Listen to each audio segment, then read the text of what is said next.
Kisah tragis putri orang terkaya di Indonesia asal Semarang, Oi Hui Lan.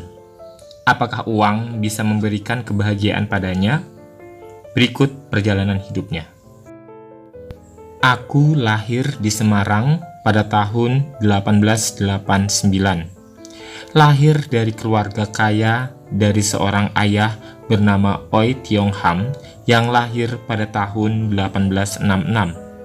Ayah adalah orang kaya yang disegani di Semarang. Ia menjadi kaya karena bisnis opium dan gula. Ayah dijodohkan dengan seorang wanita bernama Goi Bing Niu yang kemudian melahirkan aku dan kakak perempuanku. Ibu tidak bahagia karena tidak bisa memberikan putra penerus bisnis ayah. Ayah memiliki pabrik gula di seluruh tanah Jawa yang membuatnya menjadi orang terkaya di Asia. Ia membayar pajak besar kepada Belanda setiap tahun dan diangkat menjadi wali kota perwakilan orang Cina di Hindia Belanda. Sejak kecil, berlian 80 karat menggantung di leherku dan perhiasan bertata emas selalu menjadi bagian hidupku.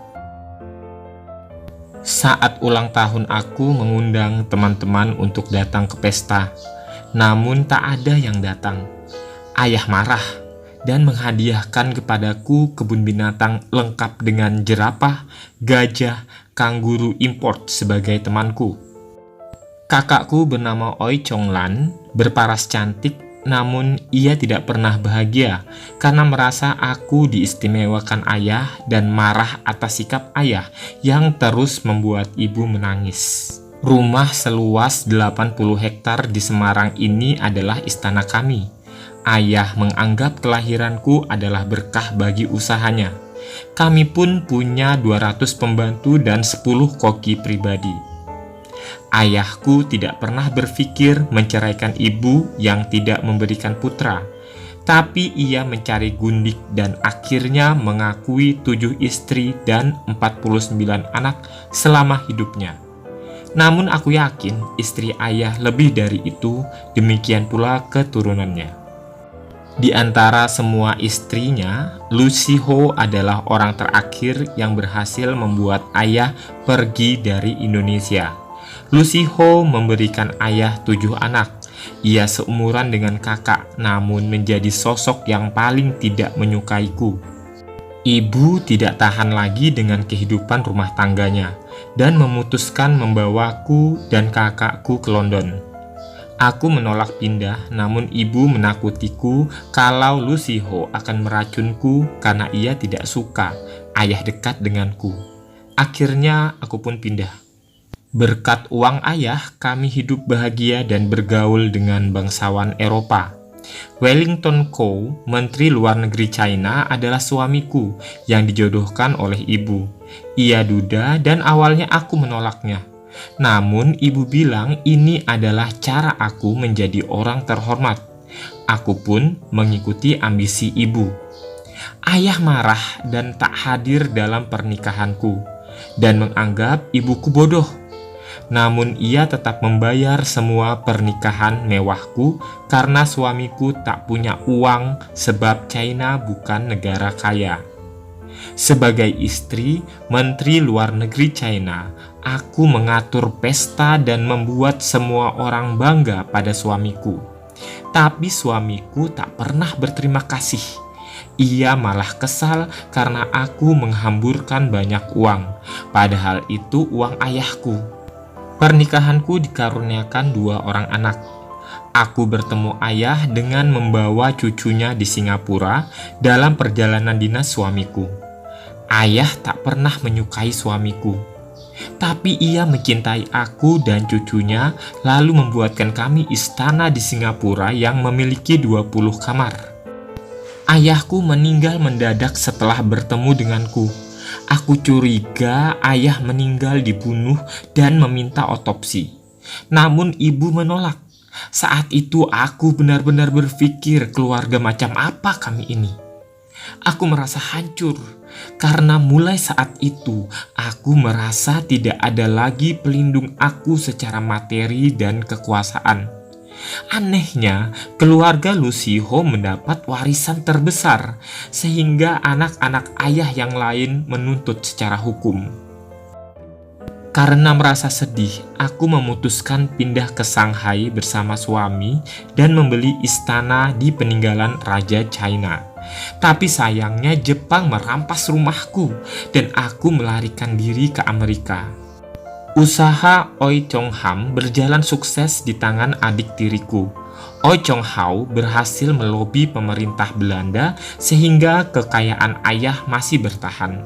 Sayangnya Oi Chong Chai, bersaudara tiriku itu, ikut politik dan kesalahan tersebut berakibat perusahaan ayah dianggap tidak nasionalis. Seluruh warisan Oi Chong Ham pun dirampas Presiden Soekarno dan menjadi BUMN sampai detik ini. Istana kami di Semarang diambil paksa dan seluruh keluarga kami melarikan diri ke Eropa dan Singapura.